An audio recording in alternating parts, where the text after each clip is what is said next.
Hi there, my name is Cupicate, and welcome back to clangen with Willow Clan. So last time, we lost our leader, Iristar. Starling Dapple took on the role of leader, becoming Starling Star, and is now leading a clan in the midst of Leaf Bear, where sickness is abundant. And even though they are free of this strange sickness that has been plaguing them, or so it seems, they have other struggles going on. The harsh winter is making it harder and harder for them to hunt. It's making it harder for them to traverse the land even. And so the thoughts of leaving this area in hopes of escaping whatever strange sickness plagues the land they live on now is going to have to wait until the land itself allows for it. So they must make with what they have. Despite all this, Starling Star is feeling pretty happy. She's 120 moons old now, and the age is affecting her, but not enough to where she can't do her duties. Elrun is the new appointed deputy. Starling Star trusts her very much. Even though she started out as a kitty pet, she has more than proved herself as a warrior cat. River J is our head med cat. She is feeling a bit hungry, always trying to work to find ways to cure illnesses, ones that she hasn't even discovered yet. Mixing new poultices and trying to find new herbs that may work, even risking her own life to do so. Raccoon Creek is the very first apprentice of River J. She herself lived through the sickness of the wilted willow. And because of that, the mushrooms on her body are pretty much permanent until they die.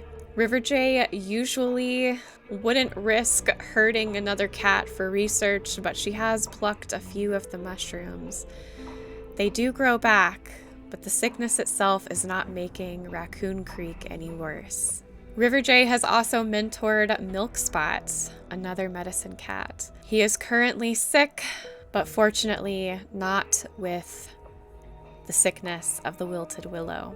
Gyoza, as I have been told it is pronounced, thank you all, I suck at pronouncing things, it's really bad. Gyoza Wind was found talking to the willow the other day. The other cats are worried, wondering if this is a sign that this former kitty pet is infected with the illness. And he claims to hear whisperings coming from the willow, and it's scaring him.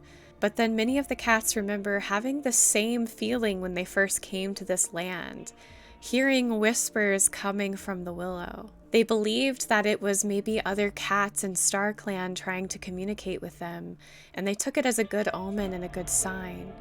But now with everything that's happened, and Gyoza mentioning the same whisperings, is wondering if it was possibly a bad omen. Gust Noise is helping to reinforce the camp with brambles, and Melting Heart is wishing that they could have a little bit of frog in Leaf Bear, but most of the frogs are gone or nowhere to be found during this season. Many of these cats are hungry, including Jump Paw. Flicker Paw is feeling very gloomy and a little bit ill, as well as Crested Paw, who is also hungry. And Ridge Paw is excited to become a warrior. Model Fur is telling stories to try and ease the hunger pains of the apprentices. Rot Whisker is very worried about Gyoza, who is still talking to the tree. Our cats are in a very interesting place right now, but patrols must continue if they are to survive this winter. It is now New Leaf, and the cats are feeling a little more positive. A new life is running around in the bushes and the grasses and the flowers, eating the seeds of blossoms. And now our cats are having an easier time filling their bellies. However, it is the 37th moon. Our 3 apprentices were infected on the 32nd, and now I have to roll to see if they will continue down this path of sickness or manage to fight it off. Whoa! Flickerpaw, good job, buddy. Although Flickerpaw had been experiencing very strange visions and even occasional blackouts, he's feeling a lot better. In fact, he's feeling invigorated and energized.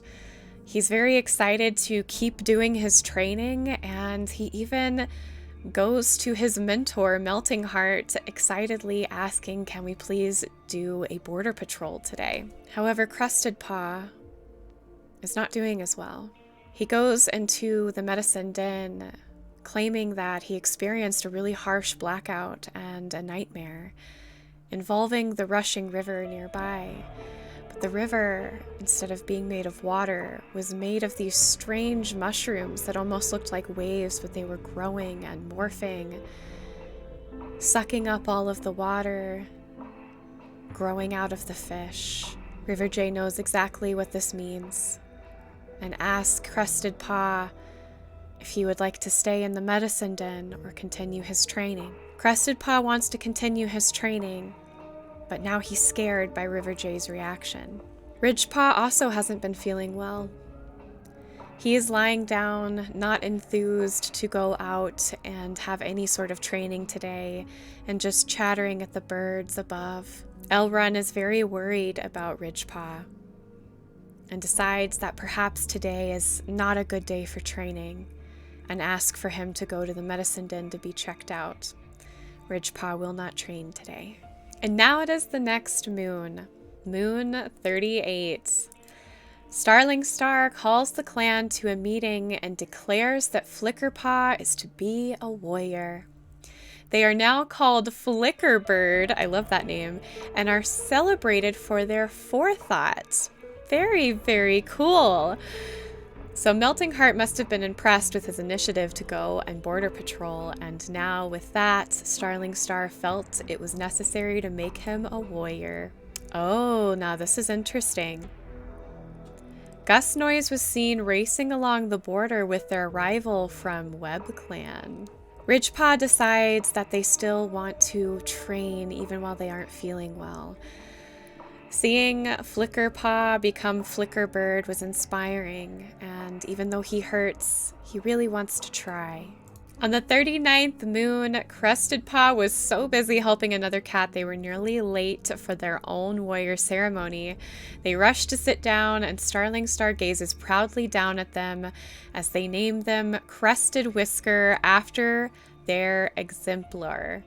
Oh, very nice! And then Starling Star proudly calls another clan meeting in honor of Gyozawin's service to the clan. It is time they retire peacefully to the Elder Den. So Gyoza, even though they had just joined the clan as a kitty pet, Starling Star is still happy to have them and take care of them for the rest of their life. Ooh, I haven't seen this picture before. Your patrol encounters a clearing where a lot of two-legs linger. It actually shows them setting a trap. The patrol mostly ignores the two-legs. As they hunt, they hear a yelp from Ridgepaw. They're crawled into a metal two-leg. Oh no! Ridgepaw went into the trap. Ridgepaw is now lost. Oh dear. And now Gus Noise goes out to hunt and comes across a porcupine. Unfortunately, this porcupine rushes at Gus Noise and he doesn't get the chance to react quickly enough. He's quilled and impaled badly and dies from the wounds a few days later. Starling Star gathers the clan for another meeting on the 40th moon. They have spent many moons training Jump Paw, and it's time for them to be granted their warrior name. Starling Star gives them the name Jump Pelt and honors their dignity. It took Jump Paw a long time to be a warrior, but they've received enough training in Starling Star's eyes. Maybe Melting Heart would have mourned Gus Noise once upon a time. After all, they were siblings. But not in this time, and not now. As we know from the last episode, Gus Noise and Melting Heart did not have a good relationship. And so even though the others will share tongues with Gus Noise for the last time, Melting Heart will sit in silence and watch from afar. Ooh, it is the 41st moon and some interesting things have happened. Mottle Fur was found dead near Sparrow Clan border. That's heartbreaking. I did not expect to lose Mottle Fur in such a way. This could mean that a war is coming. Rotwhisker fusses gently with Mottle Fur's fur, hiding the evidence of what killed them. They want to remember them as they were in life and not like this. Rotwhisker trembles and tears at their nest, the idea of sleep insurmountable as they brood over Mottle Fur's last moments. Did they suffer? Were they scared? Rotwhisker suppresses a shaky sob, unable to shake the crushing guilt. And then Elrond didn't like Mottle Fur and says, or thinks that frankly they're all better off without them. And Elrond doesn't know why everyone else is so grief-stricken. Some of these cats are hardcore. Like, man, I have met people in my life that I did not like. They hurt me really badly, but I still would feel bad if they died. After Mottle Fur was found on Sparrow Clan's border, Starling Star, Elrond, and Jump Pelt are all going to go and do a border patrol. But they end up finding a wounded cat near the Thunder Path. But the cat is already gone. No signs of Sparrow Clan, but they did at least make their presence known while they were out. Who the heck is Chip Fawn? Did I miss something? Did I miss something? Chip Fawn? What? Hold on. Oh, I missed this. I missed this. So apparently before Mottle Fur died, they actually found a kitty pet named Chip who wants to join the clan. The kitty pet takes on a clan-like name, Chip Fawn. Chip Fawn, you are the last, possibly last, one of the last cats to see a Mottle Fur alive? Huh. He's really cute. It's the 42nd moon, and nothing too interesting has happened, but now I have to roll to see the condition of our cats that are still infected. Crested Whisker is sick in the medicine den. As Riverjay checks on Crested Whisker, she notices that the young female has started to sprout mushrooms from her fur. Riverjay understands that this is the next phase of this illness. Raccoon Creek has seen it happen to herself, and now they must fight for this young cat's life. But she can no longer patrol. Ridgepaw is lost to the clan, however, they are no longer feeling ill. They're not passing out, they're not having strange dreams or visions. They are cured. Suddenly, after they were given strange medicine from Two Legs, but they are lost. They don't know where they are now. They're nowhere near the clan. It's the 43rd moon, and the clan continues to have mysterious deaths.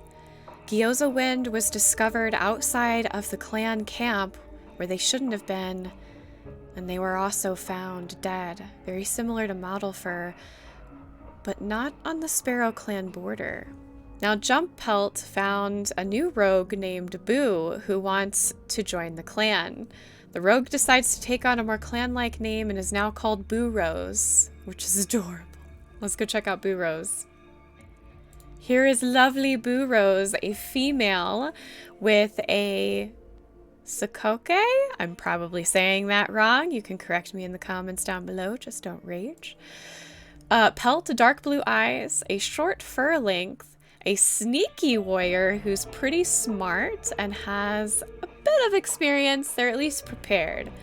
So they'll be interesting to have. They must go on a patrol alone, however. Let's see how they do. Ooh, looks like they narrowly escaped a two-leg trap.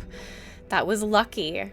It is the 44th moon, and I cannot think of a better way to end this episode before we get to the 45th and see if the infection is spreading. Ridgepaw somehow managed to find their way home to Willow Clan. They come back cured and talks about their experience with the Two Legs, that they gave them some sort of medicine and they started to feel better within hours.